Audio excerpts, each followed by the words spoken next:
Well, good morning, good afternoon, good evening, depending on when you may be watching this. I am Jamie Moeller, and this is the Grad Connection, where my goal is to try to help students do more than just survive. I want to see you thrive. Um, just want to say a shout out to folks that have been commenting and letting me know that they appreciate the content. Hopefully you're finding it useful and that it's more than just head knowledge, that you're actually able to use it in some form or fashion to help you navigate graduate education or graduate life. So I just want a quick note that this week's topic is going to be talking. I'm going to be talking about graduating on time. Next week I will not be posting a video as I'm going to be off for a week, traveling and so forth. But I'll be back with you the following week.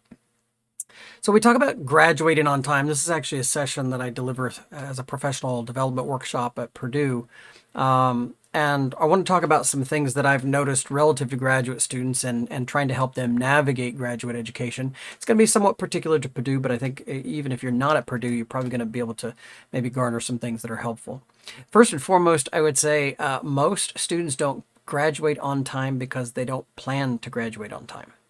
And I don't mean to be quip or smart about it, but that's just the truth, particularly in graduate studies. In undergraduate plans or undergraduate studies, when you're pursuing an undergraduate degree, a lot of it's lockstep. And in the state of Indiana, we have this phrase, 15 to finish and those things, which is basically trying to, if you accomplish at least 15 credit hours a semester, you'll be done, essentially. It should be done within 4 years.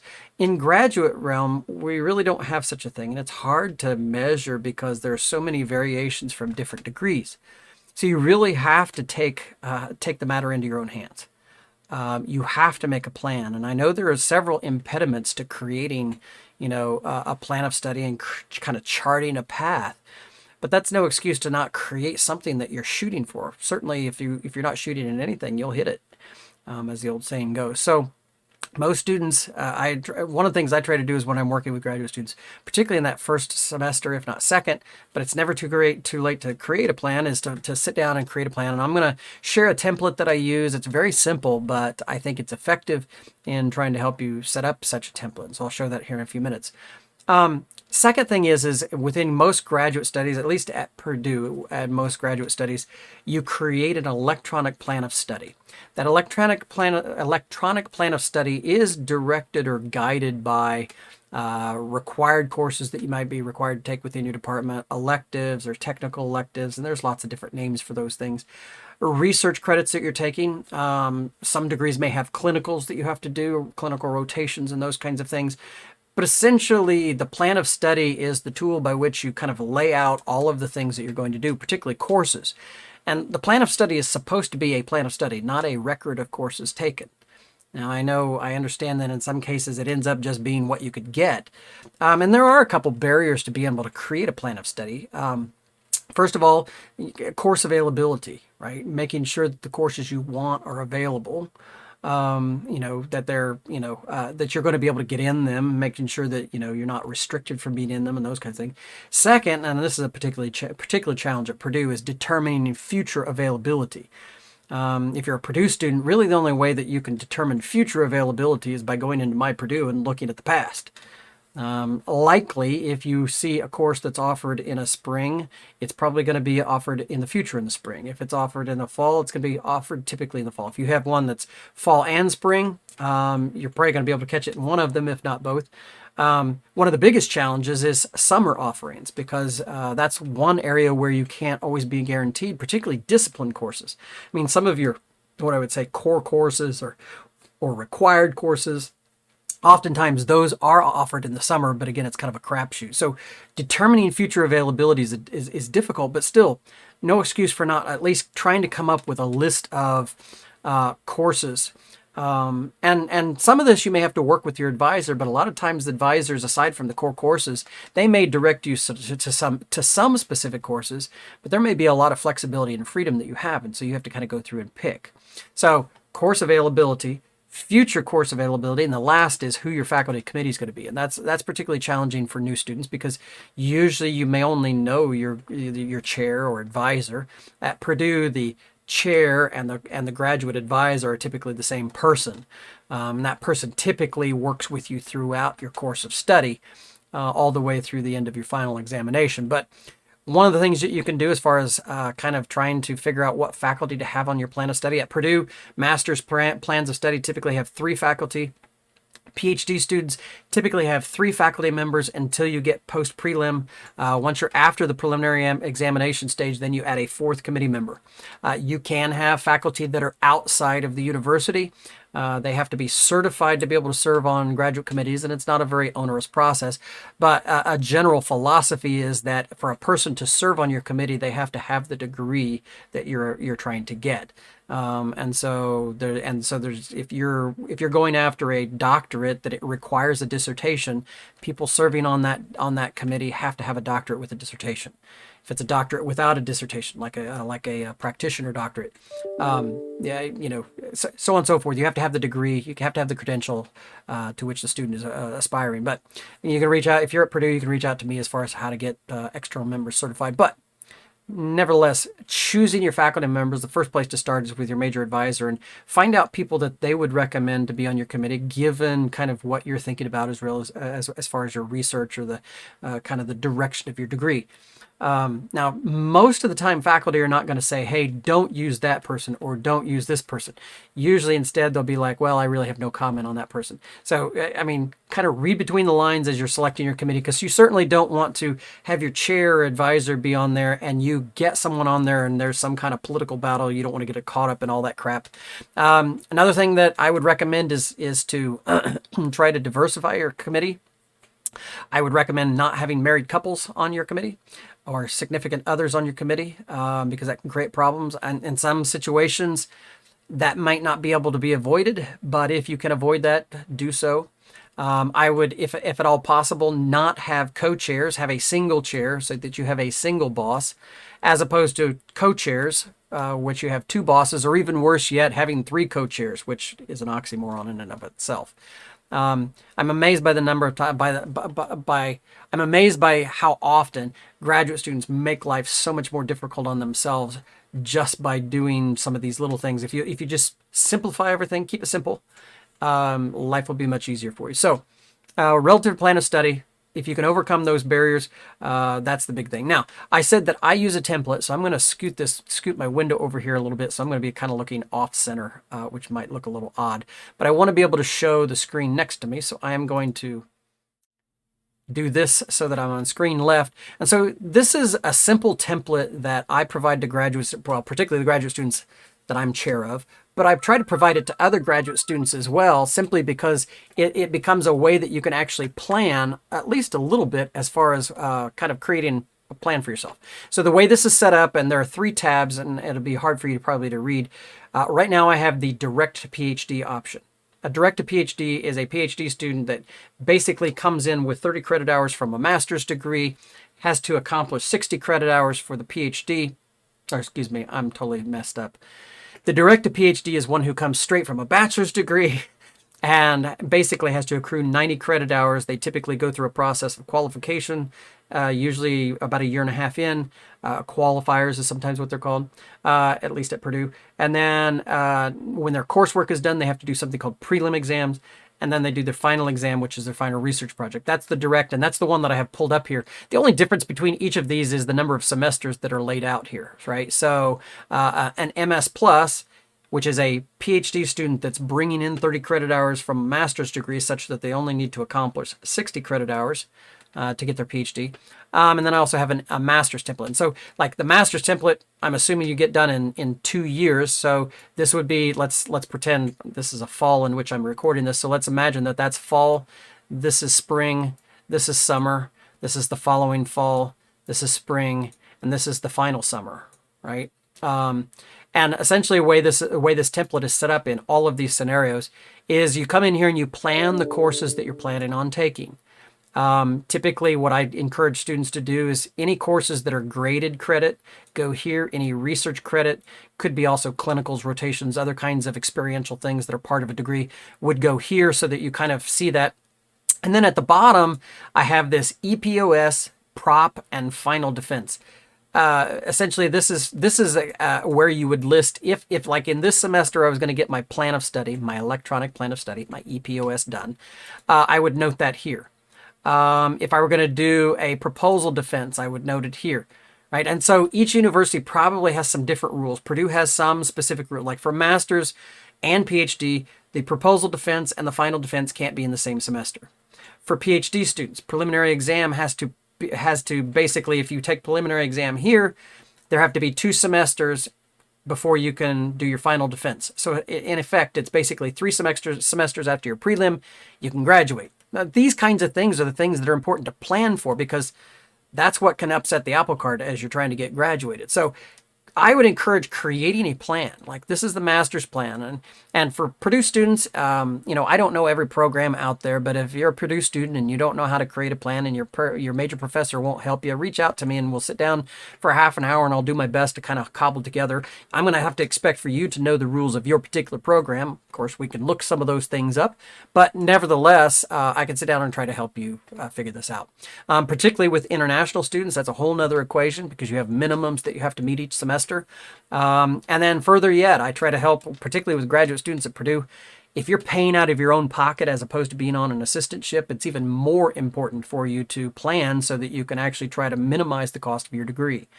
If you have no plan, you'll float along and you'll be a 7-year PhD student, a 5-year master's student, or whatever, just because that's how life works. If you have no plan, that's how it's going to work. Things don't just work out, people work them out. And so I would encourage you to take your life into your own hands and work it out by using this template. This template I'm going to put in the show notes. Now, you'll have to go to YouTube to find it in the show notes, because like in LinkedIn, if you're watching this in LinkedIn, I've noticed that it doesn't like the links that I put in there. If you're in Facebook, it may work just fine. But in the YouTube show notes, in the description, I will put a link to this template, which is just a simple Excel spreadsheet that can maybe help you do some planning. So let's go back to Camera Center and continue this. So talking about template. So a couple other things that I think are critically important. First of all, you need to make sure you know your department policies or procedures.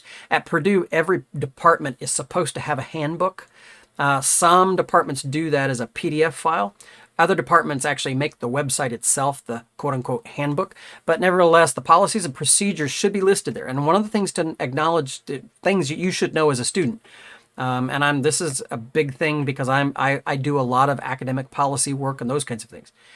When you come in, whatever policies are in place when you come in as a graduate student, those policies have to stay constant for you throughout your tenure as a graduate student. In other words, if a department decides to change something, make a new requirement or change a course or whatever, they can't automatically impose that on you once you're already in the program. Now, you can opt into something new, whether that's, maybe it's a policy reduction or maybe it's something new. You can opt into, but according to university regs, those things. And I would suggest, if you're at another university, then you might want to take a look at what the rules are. Most universities protect the students, saying whatever policies were in place, whatever requirements were in place at the time you started enrollment in that program, they're supposed to they should logically stay consistent for you, so that the rules and the bar and all the things that you're chasing don't keep moving on you. And that's kind of the idea behind that. But knowing your policy, knowing your department's policies and procedures, take it on yourself. Don't just assume that your chair, if you assume your chair or your faculty member is going to know all those things, you're crazy. They just don't have time to know all those things. And so you kind of have to take it upon yourself. Now, I will say, usually there's some kind of department coordinator. Sometimes it's a department secretary. Sometimes it's some other kind of staff member. Usually there's some person there that kind of like knows all the rules and stuff. And so you want to befriend that person for sure, because they can help you as you start to lay these things out. So knowing your department policies and procedures, know your chair or advisor's plan. Have a conversation about expectations. Expectations of do they have additional expectations personally for you to graduate? Is there a publication requirement? Do you have to do certain things, right? And what are their expectations for you to publish, and all those other kinds of things. So knowing your chair or your advisor's plan is also critically important. Now, a couple other kind of final thoughts. Something else I oftentimes talk about with graduate students is what I call the neutral zone experience. This is an idea that I kind of co-opted from, there's a book called Transitions by William Bridges. I'll put it in the show notes for you. And again, I think it's a really good book when you go through kind of like transitional periods in your life. But kind of one of the key takeaways for me in that book was anytime, I mean, there's a difference between a transition and a change. When something changes in your life, usually you just kind of go with it. It's not traumatic. It's not life altering. You go with the flow. You adjust to it. A transition is something that affects your life in some major way. It could be the loss of a job. That's kind of I mean, back in 2015, that happened to me. There was a huge shift in my job, and it was basically life altering for me. It really affected me in a deep way. It was more than just kind of going with the flow. It changed me. A death of a loved one, a family member, a spouse, or whatever. That's a transition. And so if you're going, apart from graduate studies, if you're going through some kind of transition like that, I'd encourage you to read that book. If memory serves me correctly, Bridges lost his wife, and this book was an outgrowth of how he dealt with that. And I don't think he talks about it. He may reference it in this book. He has a second book where he actually talks about that experience as well. But the transitions book, he talks about this neutral zone. Anytime we go through a transition that is life altering, life changing, essentially we have what was before. We have this neutral zone where something has ended, and there's something that's going to come. But we're in that neutral zone, in that no person's land, in that limbo of not knowing what's coming and what the new normal is going to look like. We know what the past looked like, but we really can't integrate all of the things from the past into what the future is because we don't even know what that is. And so you end up in this neutral zone experience. Most people that find themselves in neutral zone experiences, number one, they want to get out of it as soon as possible because it's uncomfortable. Second, there's just a whole lot of uncertainty, uneasiness, and it's just difficult. But one of the things that Bridges, and I have a tendency to agree with him, one of the things Bridges advocates is to lean into that time. Don't try to rush through that time. If it's the loss of a loved one, it's the healing period in which you kind of deal with the loss, and honestly, the sense of loss never goes away. You learn how to deal with it and live with it and start something, whatever is new. But nevertheless, when I talk about the neutral zone experience relative to graduate studies, sorry for all that diatribe, but when I talk about neutral zone, this is where, particularly for research-oriented degrees or degrees that have some experiential component where you do a bunch of coursework and then it's some kind of experience, whether that's research or it's clinicals or it's rotations or it's field work or whatever it is. Oftentimes when you get into that experiential part, it's going to feel like limbo. It's going to feel like a neutral zone experience. And it's going to feel like you don't know whether you're making progress. Sometimes it feels like 2 steps forward, 1 step back, all of those kinds of, just as you start a graduate degree, just know that you are going to face that. Every graduate student faces that. This is the point at which you're going to say, why the heck did I ever decide to do this? This was stupid. That is the neutral zone, and you will experience it. And so as long as you know it's coming and you acknowledge, number one, it's going to come. I am going to feel like this at some point. Number two, that this is normal, that I think every graduate student goes through this as they enter into their research phase or the phase in which you're like, am I making progress? Am I not making progress? Because when you're knocking off courses, that's pretty easy. Semester by semester, you feel like you're making ground, but all of a sudden when you're in research, it doesn't feel like so much. So that's how you survive the neutral zone, is simply to acknowledge that it's normal. It does have an ending. And I just keep putting one foot in front of the other every day, doing what I know is next to do.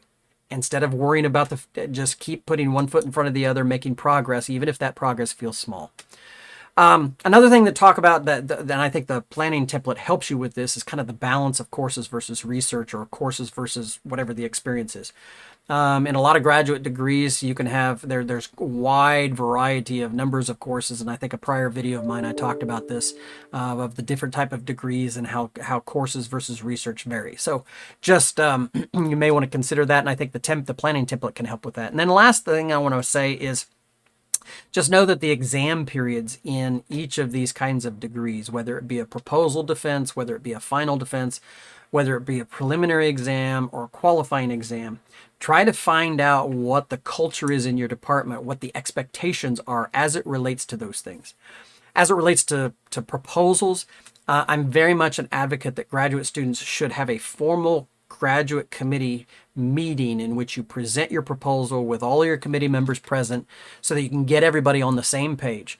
It's really disastrous, I think, when a chair, a major professor, whatever, tells a graduate student, just develop your proposal, go talk to each of the people, and then come back and we'll figure out what we're doing. That's going to be a mess because it's going to put you, because you're going to go to person A and they're going to tell you, well, I want this. You're going to go to person B and they're going to say, I want this, which is totally opposite. And then you're going to go to your chair and they're like, well, they're both crazy.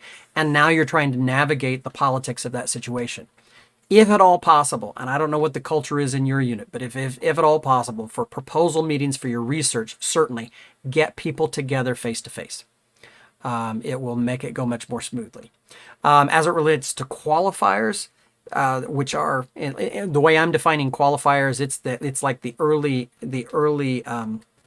exam period, kind of like a year and a half in when you are a direct to PhD, that is a PhD student right out of a bachelor's.